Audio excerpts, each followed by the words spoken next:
Ke channel ini. Pada video kali ini kita akan membahas mengenai struktur atau bagian-bagian dari sel tumbuhan, termasuk juga fungsi-fungsinya. Sebelum lanjut, kita perlu mengetahui dulu apa itu pengertian dari sel. Sel merupakan unit struktural dan fungsional terkecil makhluk hidup. Sebagai unit struktural artinya adalah setiap makhluk hidup tersusun dari sel atau sel-sel. Makhluk hidup yang hanya terdiri dari satu sel disebut organisme uniseluler. Sedangkan organisme yang terdiri dari banyak sel disebut organisme multiseluler. Kemudian sebagai unit fungsional berarti semua fungsi-fungsi kehidupan berlangsung di dalam sel, misalnya proses metabolisme. Sel terbagi menjadi dua tipe, yaitu sel prokariot dan sel eukariot. Setiap organisme tersusun dari salah satu tipe struktur sel tersebut. Jadi tidak ada yang campuran prokariot dan sel eukariot. Sel prokariot adalah sel yang tidak memiliki membran internal dan tidak memiliki organel. Sel prokariot dimiliki oleh bakteri dan arke. Sedangkan sel eukariot memiliki perbedaan dengan sel prokariot karena memiliki nukleus dan organel yang diselubungi oleh membran internal, seperti mitokondria, retikulum endoplasma, aparatus Golgi, dan lain-lain. Sel eukariot dimiliki oleh hewan, tumbuhan, fungi atau jamur, dan protista. Yang akan kita bahas pada video kali ini adalah mengenai struktur sel tumbuhan. Bagian terluar dari sel tumbuhan adalah dinding sel, yang penyusunnya sebagian besar adalah selulosa. Dinding sel bersifat kaku dan keras. Fungsi dinding sel adalah untuk menjaga bentuk sel, melindungi sel, dan difusi berbagai molekul, baik difusi keluar atau difusi masuk. Di sebelah dalam dinding sel terdapat membran plasma atau membran sel, yang tersusun atas dua lapis fosfolipid dengan protein dan rantai karbohidrat. Membran sel merupakan selaput selektif permeabel, artinya hanya dapat dilalui oleh molekul-molekul tertentu seperti glukosa, asam amino, gliserol, dan berbagai ion.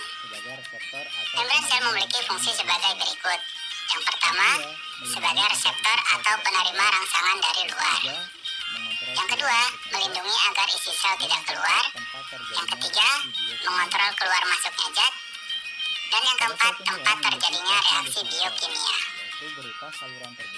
Pada sel tumbuhan memiliki plasmodesmata, yaitu berupa saluran terbuka atau lubang pada dinding sel yang berfungsi sebagai penghubung antar sel. Plasmodesmata berperan besar dalam proses komunikasi antar sel yang sangat menentukan dalam aktivitas seluruh sel-sel tumbuhan dalam menunjang proses kehidupan sel tersebut. Selanjutnya, sitoplasma. Sitoplasma adalah cairan berbentuk mirip gel yang terdapat di membran sel, kecuali yang ada di dalam inti sel. Sitoplasma disebut juga sebagai protoplasma. Sitoplasma terdiri dari sitosol atau koloid yang di dalamnya berisi nutrien, ion, enzim, garam, senyawa organik dan anorganik, serta air. Fungsi sitoplasma adalah sebagai zat yang mengisi bagian sel, proses metabolisme, dan mempertahankan bentuk sel. Selanjutnya yang besar ini adalah vakuola. Vakuola merupakan kantung bermembran tunggal dan berisi cairan. Pada sel tumbuhan, vakuola berukuran besar dan terlihat mencolok. Fungsi vakuola adalah untuk menyimpan air, makanan, sisa metabolisme, dan bahkan menyimpan racun. Vakuola memiliki membran atau tonoplas yang berperan dalam mempertahankan tekanan air atau tekanan turgor di dalam sel. Selanjutnya yang berwarna kuning ini adalah mitokondria. Mitokondria merupakan organel bermembran ganda yang berperan dalam respirasi seluler untuk menghasilkan energi berupa ATP. Membran dalam mitokondria melekuk-lekuk membentuk krista. Di dalam membran dalam inilah mitokondria memproduksi ATP. Bagian matriksnya berfungsi dalam oksidasi asam lemak dan katabolisme asetil koenzim. Matriks mitokondria mengandung DNA. Selanjutnya yang berwarna hijau ini adalah kloroplas. Kloroplas adalah organel yang berperan dalam fotosintesis karena mengandung klorofil atau zat hijau daun. Kloroplas berbentuk oval dan diselubungi oleh membran ganda. yang berbentuk seperti kantung-kantung pipih. Pada bagian dalam kloroplas terdapat membran tilakoid yang berbentuk seperti kantung-kantung pipih. Akan membentuk struktur Jadi kalau satu disebut tilakoid. Nah, tilakoid yang bertumpuk-tumpuk akan membentuk struktur yang disebut grana. matriks yang disebut stroma. Di bagian dalam kloroplas terdapat matriks yang disebut stroma. Berfungsi untuk memperkuat bentuk sel dan Selanjutnya, pergerakan sel. sitoskeleton. Komponennya terdiri Berfungsi untuk memperkuat bentuk sel dan pergerakan sel. Sitoskeleton mencakup 3 Komponennya terdiri atas protein. Yang pertama, mikrofilament. Sitoskeleton mencakup 3 komponen Berfungsi berikut. untuk mempertahankan bentuk sel, Yang pertama, mikrofilamen. aliran sitoplasma, Berfungsi untuk mempertahankan bentuk sel, dan proses kontraksi pembentukan otot, lakukan saat aliran sitoplasmik, motilitas sel, dan proses pembentukan lakukan saat pembelahan sel. berfungsi untuk mempertahankan bentuk Yang sel, kedua, filamen intermediat. nukleus dan organel tertentu, Berfungsi untuk mempertahankan bentuk sel, tambatan bagi nukleus dan organel tertentu, dan pembentukan lamina nukleus. berfungsi untuk mempertahankan bentuk Kemudian yang terakhir atau yang ketiga, mikrotubulus. atau pergerakan sel, Berfungsi untuk mempertahankan bentuk sel, dan flagela, untuk motilitas atau pergerakan sel seperti yang terdapat pada silia dan flagela, pergerakan kromosom dalam pembelahan sel, dan pergerakan organel. fungsi inti sel yaitu Selanjutnya, nukleus atau inti sel. menyimpan informasi genetik, Fungsi inti sel yaitu untuk mengendalikan proses metabolisme sel, menyimpan informasi genetik atau DNA, mengatur proses ekspresi gen, dan tempat terjadinya replikasi DNA dan transkripsi. selaput nukleus. Nukleus terdiri dari komponen sebagai berikut. Yaitu membran ganda yang menyelubungi Selaput nukleus atau membran inti, pori dan bersambungan yaitu membran ganda yang menyelubungi nukleus, berpori-pori, dan bersambungan dengan retikulum endoplasma. inti atau kariotin. Selanjutnya, nukleoplasma adalah cairan inti atau kariotin yang bersifat transparan dan semi-solid atau kental. yang terlibat dalam proses Nukleolus ribosom. atau anak inti Nukleus dapat memiliki merupakan satu struktur atau yang lebih terlibat dalam produksi ribosom.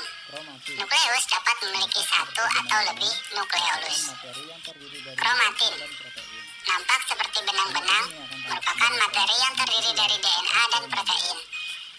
Kromatin ini akan tampak sebagai kromosom individual ketika sel membelah. Merupakan struktur Retikulum endoplasma atau disingkat RE merupakan struktur berbentuk jejaring kantong dan tabung bermembran.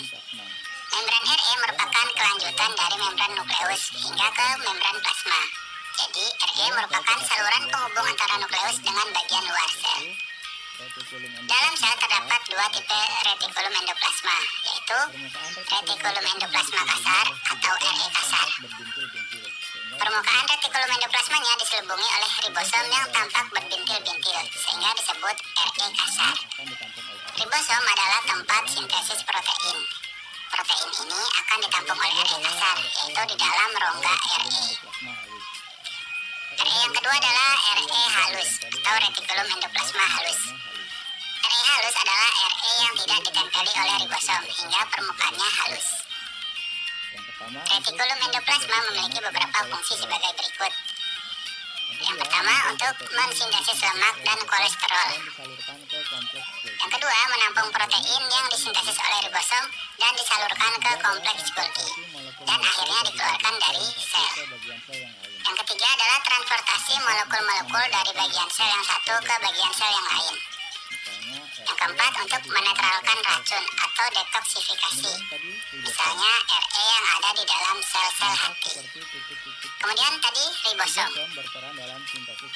nampak seperti titik-titik kecil. Ribosom berperan dalam sintesis protein. Ribosom dapat berada bebas di dalam sitosol, berikatan dengan retikulum endoplasma kasar, atau selaput nukleus, bahkan ada di dalam mitokondria dan kloroplas. Ribosom tersusun atas RNA dan protein. Ribosom membentuk dua subunit yang tidak bermembran. Fungsi ribosom adalah untuk translasi mRNA menjadi protein, atau dengan kata lain, fungsi ribosom adalah untuk sintesis protein. Selanjutnya, aparatus Golgi, atau disebut juga badan Golgi atau kompleks Golgi. Strukturnya berbentuk seperti tumpukan kantung pipih bermembran. Antara aparatus Golgi dan RE memiliki hubungan erat dalam sekresi sel protein.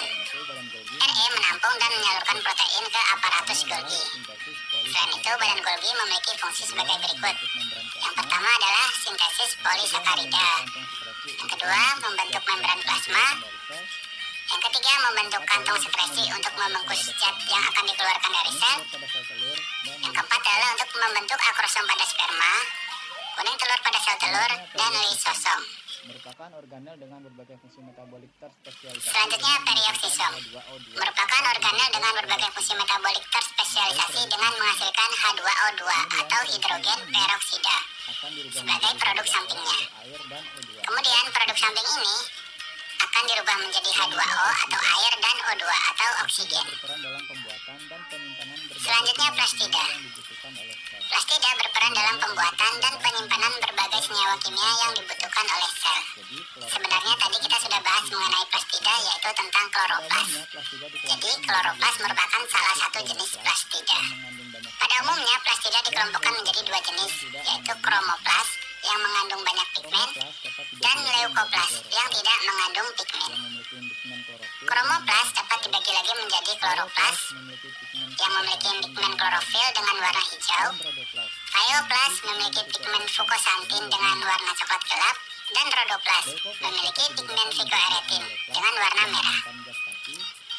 Leukoplas dapat dibedakan menjadi amiloplas yang menyimpan zat pati, elaioplas yang menyimpan zat lemak, dan proteinoplas yang menyimpan protein.